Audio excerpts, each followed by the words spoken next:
할렐루야. 아마 우리 옆에 계신 분들하고 가족들 또 가정에서 예배 드리시는데 다시 한번 새해 복 많이 받으십시오. 인사 한번 하겠습니다. 새해 복 많이 받으세요. 올 한해도 작년처럼 더 큰 은혜, 더 큰 축복을 누리며 살아갈 수 있는 저와 여러분 되시기를 바랍니다. 고아의 아버지로 불리는 조지 물러 목사님이 있죠. 너무나도 우리가 잘 아는데 이 조지 물러 목사는 평생 동안 만 24명의 고아들을 돌보았습니다. 그리고 무려 117개의 미션 스쿨 학교를 세워서 12만 명 이상의 학생들을 교육하기도 했던 그런 목사님입니다. 이렇게 큰 사역을 하면서도 이 목사님은 정부의 힘을 빌린 적도 없고 어떤 특정한 사람에게 도움을 부탁한 적도 없었습니다. 오로지 순수하고 온전하게 하나님 한 분만을 신뢰하면서 하나님께 기도함으로 그 모든 사역들을 감당했던 걸 볼 수 있습니다. 그에게 한 기자가 찾아와서 묻습니다. 목사님, 어떻게 이렇게 큰 사역을 감당할 수 있었습니까? 라고 그렇게 기자가 묻습니다. 그때 밀러 목사님은 이렇게 대답했습니다. 나는 평생 동안 성경을 100번 읽었습니다. 단 한 번도 실증을 느낀 적이 없었죠. 내가 성경을 읽지 않았던 3년은 잃어버린 그런 시간이었습니다. 하루라도 하나님의 말씀을 먹지 않으면 영적인 활력을 얻을 수가 없었습니다. 이렇게 대답했습니다.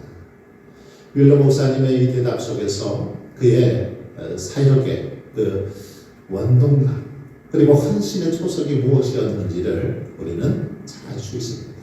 무엇입니까? 바로 하나님의 말씀이었다는 것이죠. 매일 성경을 묵상하고 성경 말씀을 가까이 하는 것이 목사님의 사역의 힘이었다라는 것입니다. 밀러 목사님은 평생 100번을 성경을 읽었다라고 말합니다. 성경을 읽지 않았던 3년 잃어버린 시간이었다라고 고백하고 있습니다. 그러면서 하루라도 하나님의 말씀을 먹지 않으면 영적인 활력을 얻을 수가 없었더라고 그렇게 고백하는 것을 볼 수 있습니다. 그렇습니다. 하나님의 말씀, 밀러 목사님의 말씀처럼 우리에게 영적인 이 활력을 불어넣는 힘이 바로 말씀에 있는 줄 믿습니다. 우리가 하나님의 말씀을 읽을 때에 말씀 속에서 삶의 지혜를 얻게 되고 하나님의 능력을 힘있게 되돌아가는 것입니다. 그래서 이 땅에서 활력 있는 능력 있는 그런 삶을 살아가게 되돌아가는 것입니다. 히브리서 기자는 이런 사실을 우리에게 잘 가르쳐 주고 있습니다. 히브리서 4장 12절에 보면 하나님의 말씀은 살아있고 활력이 있어 좌우에 날선 어떤 검보다도 예리하여 혼과 영과 및 관절과 골수를 찔러 쪼개기까지 또 마음의 생각과 뜻을 판단하나니라고 그렇게 말씀하고 있습니다. 여러분, 이렇게 하나님의 말씀은 활력을 주도하는 것입니다. 살아있어서 성도들의 삶에 큰 활력을 불어넣어 주는 것, 바로 하나님의 말씀이라는 거죠. 때문에 하나님의 말씀은 성도들의 삶에 있어서 없어서는 안 될 생명의 양식과 같다라고 그렇게 말할 수 있습니다. 여러분, 그러므로 이 땅에서 우리가 영적으로 활력 있는 삶을 살고 복된 삶을 살아가길 원한다라면 어떻게 해야 될까요? 하나님의 말씀을 잘 먹어야 합니다. 하나님의 말씀을 늘 먹어야 된다는 것이. 그렇지 않으면 영적인 활력을 얻을 수 없어 병이 들고 나태하고 무능력하게 살아갈 수밖에 없기 때문입니다. 말씀을 먹되 매일 우리가 밥을 먹듯이 거르지 않고 잘 챙겨서 먹어야 합니다. 예전부터 우리 어른들은 그런 말을 많이 하죠. 밥이 보약이다. 밥이 보약이다. 밥심으로 산다. 이런 말 자주 들었을 것입니다. 정말 그런 것 같습니다. 밥이 보약입니다. 밥심으로 살죠. 그런데 여러분 이 말 무슨 말입니까? 밥이 보약처럼 영양분이 충분하다 그런 말입니까? 아니요, 그렇지 않습니다. 뭐 밥 한 공기, 밥 한 그릇이 영양이 있으면 얼마나 있겠습니까? 별로 없습니다. 보약과는 비교가 되지 않죠. 그런데 이렇게 말한 것은 밥 한 공기가 그냥 한 끼 식사에 불과하지만 이 밥을 꾸준히 매일같이 거르지 않고 균형 잡힌 그런 식생활을 하다 보면 이것이 우리 건강을 챙겨주더라는 거죠. 그래서 건강하게 되어서 보약을 먹는 거나 다름이 없다. 이런 표현으로 밥이 보약이다. 이렇게 말한 것입니다. 여러분, 말씀도 이와 같죠. 우리가 어쩌면 말씀을 하루 이틀은 읽거나 읽지 않으나 큰 차이가 없을 겁니다. 성경을 한 장 읽거나 두 장 읽거나 큰 차이가 없을 수도 있습니다. 하지만 이것이 시간이 쌓이면, 시간이 지나면 큰 차이가 나는 것을 볼 수 있습니다. 한두 장 읽는 거 처음에는 별 차이가 없는 것처럼 보일 수 있지만 계속해서 시간이 쌓이다 보면, 시간이 지나다 보면 아주 큰 차이가 나더라는 것입니다. 그래서 믿음의 선배들은 늘 하나님의 말씀을 가까이 하고 매일매일 하나님의 말씀을 묵상하며 살았던 것을 볼 수 있습니다. 매일매일 생명의 양식으로 하나님의 말씀을 삼고 살았다는 거죠. 여수 예양원에 가보면 사랑의 원자탄이라고 불리는 손양호 목사님의 기념관이 있죠. 한두 번쯤은 다 가보셨을 텐데 기념관을 쭉 둘러보다 보면 저는 제 눈에 들어왔던 아주 참 감동적인 사진 한 장을 보았습니다. 그 사진은 뭐냐면 손양호 목사님께서 두 아들을 순교로 잃은 다음에 하나님 앞에 감사 헌금을 했던 봉투입니다. 그런데 이 감사 헌금 봉투에 그 헌금 액수도 어마어마했습니다. 당시 1년치 월급에 해당되는 금액을 하나님 앞에 감사 헌금을 드렸던 걸 볼 수 있습니다. 그리고 거기서 끝나는 것이 아니라 두 아들을 순교로 잃었음에도 불구하고 하나님 앞에 9가지 감사의 제목을 적어서 그렇게 감사드렸던 사진을 볼 수 있었습니다. 여러분, 어떻게 손양호 목사님이 그런 믿음을 가졌을까요? 참 궁금했습니다. 아니, 어떻게 두 아들, 하나들도 아니고 두 아들을 잃게 되었는데 그렇게 큰 감사를 9가지 감사의 제목을 그렇게 올리며 하나님께 감사할 수 있었을까 궁금했습니다.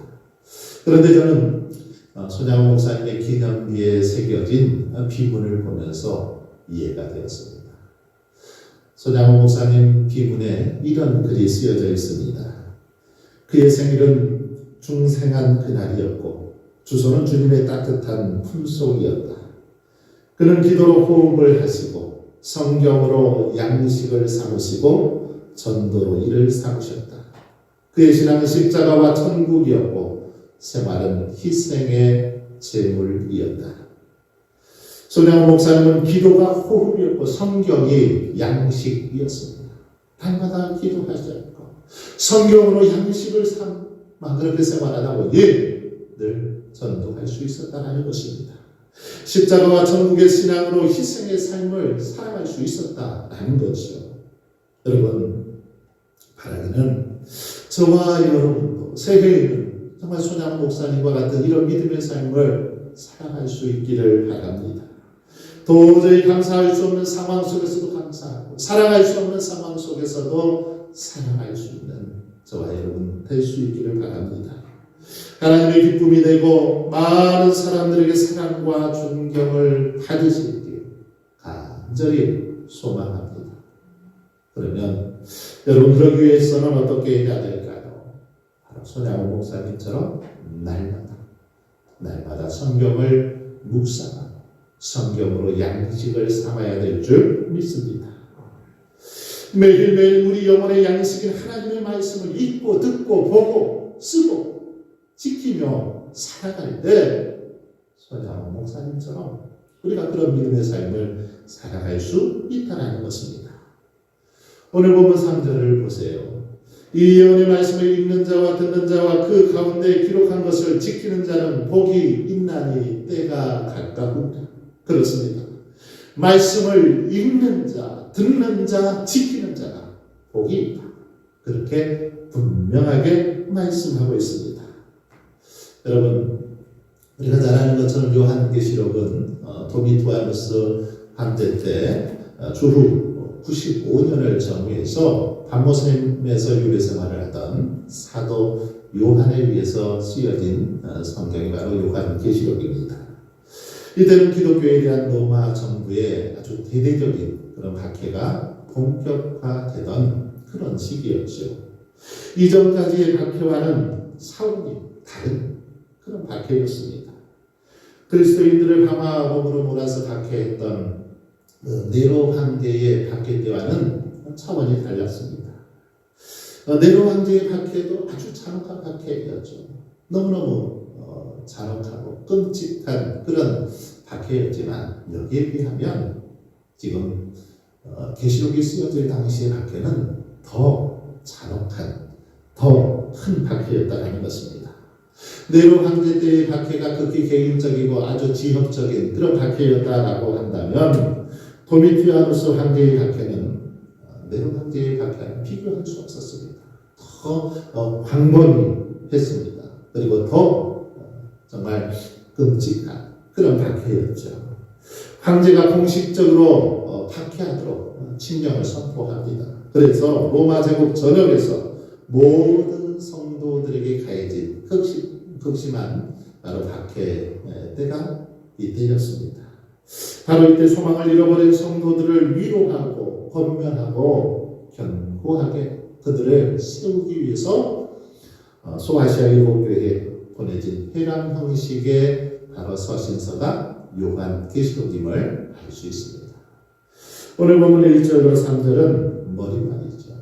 요한계시록의 머릿말로서 계시록의 성격과 목적, 집필 동기 그리고 저자에 대해서 기록을 하고 있습니다.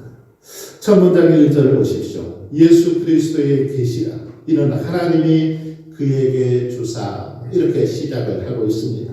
여기 보면 성경이 어떤 책인지를 우리에게 잘 가르쳐 주고 있습니다. 성경이 어떤 책입니까? 성경은 요한 자신의 생각이나 창작이 아닙니다.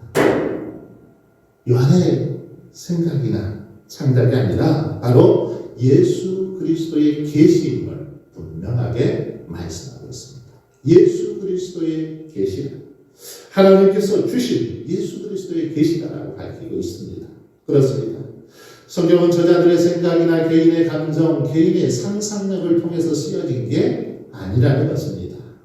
성경은 하나님이 주신 것으로 예수 그리스도의 계시를 위해서 우리에게 허락해 주신 바로 선물이 성경입니다. 그런 계시가 뭡니까? 계시, 이것은 덮은 것을 드러내다, 벗기다 이런 말이죠. 어떤 덮어있는 것을 벗겨내다. 그리고 드러나게 하다라는 뜻을 가지고 있는 게 계시라는 그런 단어입니다. 이처럼 성경은 예수 그리스도가 어떤 분이신지, 이 땅에서 어떤 일을 행하셨는지, 무엇을 위해서 이 땅에 오셨는지 예수 그리스도를 드러나게 하시려고 우리에게 주신 성경이 바로 하나님의 말씀이라는 거죠. 그러므로 하나님의 말씀을 모르고서는 예수님을 우리가 제대로 알 수 없습니다. 예수님을 제대로 따를 수도 없고 구원받을 수도 없고 바른 신앙생활을 할 수도 없습니다. 그러니 우리가 예수님을 바로 알고 바른 신앙생활을 하기 위해서 어떻게 해야 될까요? 하나님께서 우리에게 주신 이 말씀을 늘 가까이 해야 된다는 것입니다. 이 말씀을 가까이 하면서 읽고 듣고 지키며 살아가야 된다는 것입니다. 매일 우리가 밥을 먹듯이 하나님의 말씀을 주칙적으로 먹어야 된다는 거죠. 들어야 된다는 것입니다. 그래야 우리가 건강한 신앙생활을 할 수 있고 이 땅에서 복된 삶을 살 수 있는 것입니다. 그래서 저는 올해 표어를 하나님의 말씀, 내 영혼의 보약이라고 그렇게 정했습니다. 기도하면서 특별히 코로나 시대를 보내면서 코로나 시대에 어떤 사역이 필요할까? 어떤 그 프로그램을 가지고 우리 성도들과 함께 한 해를 좀 이겨낼 수 있을까 생각하면서 성경 읽기에 집중하게 되었습니다. 그래서 내 영혼의 보약, 하나님의 말씀, 내 영혼의 보약이라는 표어를 가지고 새해에는 무엇보다 하나님의 말씀을 가까이 하며 그렇게 살기를 소망해서 이렇게 표어를 정해봤습니다. 저와 여러분이 이 표어처럼 새해에는 하나님의 말씀을 우리 영혼의 보약으로 삼을 수 있기를 바랍니다. 그래서 신약과 구약을 잘 챙겨서 잘 다려서 매일매일 여러분 섭취할 수 있기를 바랍니다. 그럴 때 우리의 영혼이 강건하게 되어지고 능력 있는 삶을 살아가게 될 줄 믿습니다. 그런데 영혼의 보약인 하나님의 말씀을 먹기 위해서 어떻게 해야 될까요? 먼저 오늘 본문에 나와 있는 것처럼 읽어야 합니다. 말씀을 먹는다는 것. 뭐 성경책을 씹어 먹는 수는 없지 않습니까? 어떻게 하는 것입니까? 이 성경 말씀, 하나님 말씀을 매일매일 읽는 것입니다. 달력 밑에 그리고 또 주보에 매일같이 읽은 말씀을 기록해 놓았습니다. 매일 정해진 분량의 말씀을 읽는 것이죠. 기도하시면서 하나님께 지혜를 달라고 깨닫게 해달라고 기도하신 다음에 시간을 정해서 매일 하나님의 말씀을 읽을 수 있기를 바랍니다. 읽는 방법에 대해서 읽기표에 잘 정리를 해놨습니다. 몇 가지로 제가 정리해놨는데 첫 번째는 매일 읽을 것을 미루지 말고 성경 읽는 것을 우선순위로 삼으라. 그렇게 말씀을 드렸습니다. 미뤄서는 안 됩니다. 제일 먼저, 제일 첫 번째로 성경 읽기가 되어야 된다는 것이죠. 다른 일을 먼저 하다 보면 까먹어버리더라고요. 저도 이렇게 하루에 한 40장씩 읽어보자 목표를 삼고 읽어보는데 쉽지가 않더라고요. 다른 일을 컴퓨터를 먼저 킨다든지 또 인터넷을 이렇게 본다든지 하면 깜빡하고 또 그냥 이렇게 놓쳐버리는 경우들이 있어요. 그래서 저는 제일 먼저 성경을 먼저 읽고 성경을 읽은 다음에 다른 일을 이렇게 시작하려고 노력을 하고 있습니다. 그러니까 되더라고요. 그래서 성경 읽는 거 우선순위로 여러분 삼고 그렇게 읽어보시길 바랍니다. 하루에 4장씩 읽으면 1년에 한 번, 8장씩 읽으면 1년에 2번 읽을 수 있습니다. 20장씩 읽으면 1년에 한 5, 6번, 그리고 40장씩 읽으면 한 달에 한 번 읽게 될 수 있습니다. 그리고 그날 읽을 성경을 읽지 않고는 TV, 인터넷, 신문을 보지 마십시오. 이런 각오로 한번 성경을 읽어보시길 바랍니다. 뜻을 몰라도 하나님께 기도하며 읽으면 성령께서 깨닫게 하시고 감동케 하실 것입니다. 그러니 먼저 기도하시고 그렇게 읽으시고요. 읽은 자는 자 이렇게 표시하십시오. 표시해가면서 읽으시고 다 읽으신 다음에는 이 성경 통독표 제출해 주십시오. 그래서 일독 이상 하신 분들에게 제가 연말에 아주 좋은 선물을 드리려고 합니다. 한번 정말 결단하시고 시작해 보십시오. 읽는 것. 이것이 보약을 먹는 겁니다. 영어를 보약을 먹는 것. 성경 읽기입니다. 두 번째 하나님의 말씀을 먹을 수 있는 방법 듣는 거죠. 듣는 거. 로마서 10장 17절을 보면 그러므로 믿음은 들음에서 나며 들음은 그리스도의 말씀으로 말미암았느니라. 믿음은 여러분 들음에서 납니다. 듣다 보면 믿음이 생기더라는 것이요. 그래서 듣는 것이 참 중요합니다. 하나님의 말씀을 눈으로만 읽다 보면 집중력이 떨어질 때가 있습니다. 그런데 들으면서 읽다 보니까 집중력도 더 이렇게 배가 되고 효과도 더 배가 되는 것을 볼 수 있습니다. 귀로 듣고 눈으로 읽다 보니 효과도 2배, 집중력도 2배가 되더라는 것이요. 요즘은 인터넷이나 스마트폰 앱이나 그리고 복음 라디오 이런 걸 통해서 오디오 성경, 이 듣는 성경을 얼마든지 우리가 활용해 볼 수 있습니다. 나중에 제가 기회가 되면 여러분들이 사용할 수 있도록 좀 자세하게 안내를 해드리려고 합니다. 그래서 이렇게 들으면서 성경을 읽을 수 있기를 바랍니다. 그리고 마지막으로 하나님의 말씀을 먹을 수 있는 방법, 지키는 것이요. 말씀을 읽고 들었다라면 이제는 그 말씀을 지켜야 합니다. 말씀을 지킬 때 놀라운 역사가 나타나죠. 3절을 다시 보세요. 이 예언의 말씀을 읽는 자와 듣는 자와 그 가운데 기록한 것을 지키는 자는 복이 있나니 지키는 자는 복이 있다. 이렇게 말씀하고 있습니다. 그렇습니다. 영원한 복, 말씀을 읽고 듣고 지키는 자는 그 복을 누릴 수 있습니다. 거룩한 척 그냥 옆에 피고 다니고 성경책 어떤 부분이 중요하다고 책갈피만 꽂아 놓는다고 복 받는 게 절대로 아닙니다. 말씀을 읽어야 하죠. 그 말씀이 무엇을 의미하는지 자꾸 읽고 들어야 합니다. 그리고 그 말씀을 지킬 때 복이 임하더라는 것이죠. 여러분, 성경은 부적이 아닙니다. 손에 들고 다닌다고 또 책상에 펼쳐놓았다고 해서 그것이 복을 주지 않습니다. 어쩌면 그것은 그냥 종이책에 불과한 것이죠. 읽지 않고 듣지 않고 지키지 않으면 아무런 능력이 나타나지 않습니다. 아무런 생명력이 없습니다. 말씀을 지킬 때, 그 말씀에 순종할 때에 놀라운 역사가 나타나게 될 줄 믿습니다. 사랑하는 성도 여러분, 그러므로 새해에는 하나님께서 여호수아에게 일러주셨던 것처럼 날마다 하나님의 말씀을 우리 입에서 떠나지 말게 하며 귀하로 그것을 묵상하며 살아갈 수 있길 바랍니다. 그리고 그 가운데 기록한 대로 다 지켜 행할 수 있기를 바랍니다.